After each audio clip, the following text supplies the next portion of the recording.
3 دن پہلے 17 رمضان المبارک گزرا، جو کہ غزوہ بدر کے شہداء کی ایک یاد کا دن ہے۔ اسلام میں یعنی پہلا مارکہ جو کفر و اسلام کا ہوا وہ غزوہ بدر تھا۔ نبی الاسلام نے بڑی محنت سے مکے میں 125 لوگ جو مسلمان ہوئے تھے اور کچھ لوگ انصار مدینہ، کل ملا کے صحیح بخاری میں آتا ہے آلموسٹ تقریباً 313 کے قریب لوگ تھے، اپنی پوری زندگی کی جمع پونجی اللہ کے سامنے پیش کر دی غزوہ بدر کے میدان میں، اور اللہ تعالیٰ سے بڑی گڑ گڑا کے دعائیں مانگی، اور اللہ تعالیٰ نے مسلمانوں کو معجزانہ طور پر فتح عطا فرمائی۔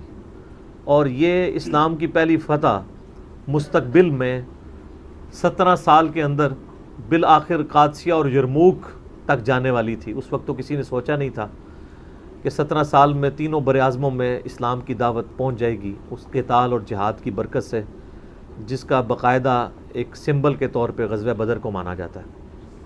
اصحاب بدر کے بارے میں بخاری مسلم میں حدیث ہے کہ اصحاب بدر جنتی ہیں، چاہے جو مرضی کریں۔ اتنی بڑی جنت کی بشارت کسی کو نہیں ملی۔ اسی طریقے سے صحیح بخاری اور مسلم میں آتا ہے، حضرت جبرائیل علیہ السلام نے نبی علیہ السلام سے پوچھا کہ آپ اپنے اصحاب میں سب سے افضل کنہیں سمجھتے ہیں؟ تو آپ علیہ السلام فرمایا کہ میرے وہ اصحاب جو بدر میں میرے ساتھ تھے۔ تو انہوں نے کہا ہم فرشتوں میں بھی، فرشتوں کے بڑے فرشتوں کے بعد سب سے افضل فرشتے وہ مانے جاتے ہیں جو غزوہ بدر میں شامل ہوئے تھے نبی علیہ السلام کے ساتھ۔ تو اللہ تعالیٰ غزوہ بدر کے شہداء پہ کروڑوں رحمتیں نازل فرمائے، ان غازیوں پہ کروڑوں رحمتیں نازل فرمائے جن کی قربانیوں کا نتیجہ آج اسلام کی دولت ہم تک پہنچی ہے الحمدللہ۔ اور آج 20 رمضان المبارک ہے ہمارے سب کانٹیننٹ میں، خصوصاً پاکستان کے اندر تو آج انشاءاللہ تعالیٰ لوگ اعتکاف کی سنت کے اوپر عمل کریں گے۔ بخاری اور مسلم میں حدیث موجود ہے، نبی علیہ السلام پوری زندگی اعتکاف فرمایا کرتے تھے، آخری 10 دن کا تو ضرور کیا کرتے تھے۔ 1 سال آپ کا چھوٹ گیا، بخاری میں آیا، تو آپ نے پھر اگلے سال 20 دن کا اعتکاف کیا۔ اور صحیح بخاری میں ایک حدیث میں آتا ہے کہ آپ علیہ السلام نے 30 دن کا اعتکاف بھی رمضان المبارک کا کیا ہے، جب آپ نے وہ لیلۃ القدر کی تلاش کرنی تھی۔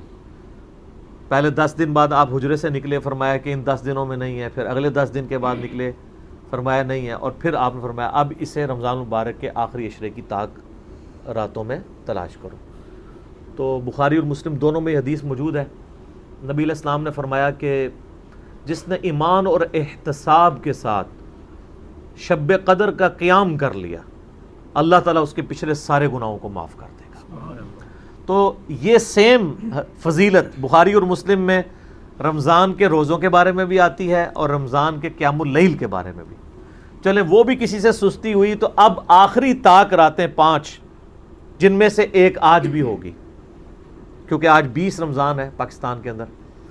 آج کی جو رات ہے 20 اور 21 کی درمیانی رات، چونکہ اسلام میں رات سے دن شروع ہوتا ہے، اس لیے تراویح آپ دیکھتے ہیں ایک دن پہلے شروع ہو جاتی، تو روزہ تو 21واں کل ہے لیکن رات 21ویں آج ہوگی۔ تو آج کی رات کا قیام کریں، کم از کم جو قیام اللیل امام کے ساتھ ادا کریں۔ جامعہ ترمذی میں حدیث ہے جس نے جماعت کے ساتھ قیام اللیل ادا کیا اسے اللہ تعالیٰ پوری رات کے قیام کا ثواب عطا فرمائے گا۔ ٹھیک ہو گیا؟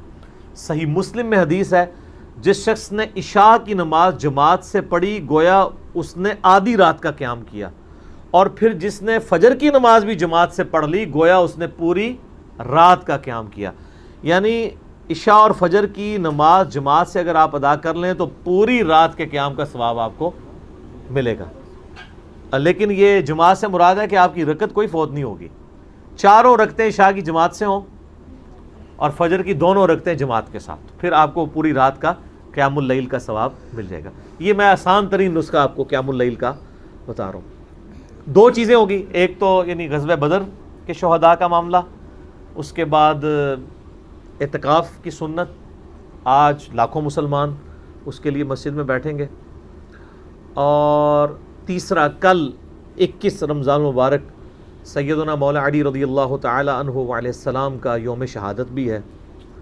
اور غزوہ بدر کا اگر ذکر ہو تو مولا علی کا ذکر نہ ہو تو زیادتی والی بات ہے۔ 70 سردار غزوہ بدر میں کافروں کے قتل ہوئے، جس میں سے 24 سردار مولا علی کے ہاتھوں واصل جہنم ہوئے۔ سیدنا علی کی اسلام کے لیے بہت کنٹریبیوشنز ہیں، گھنٹوں بولا جا سکتا ہے.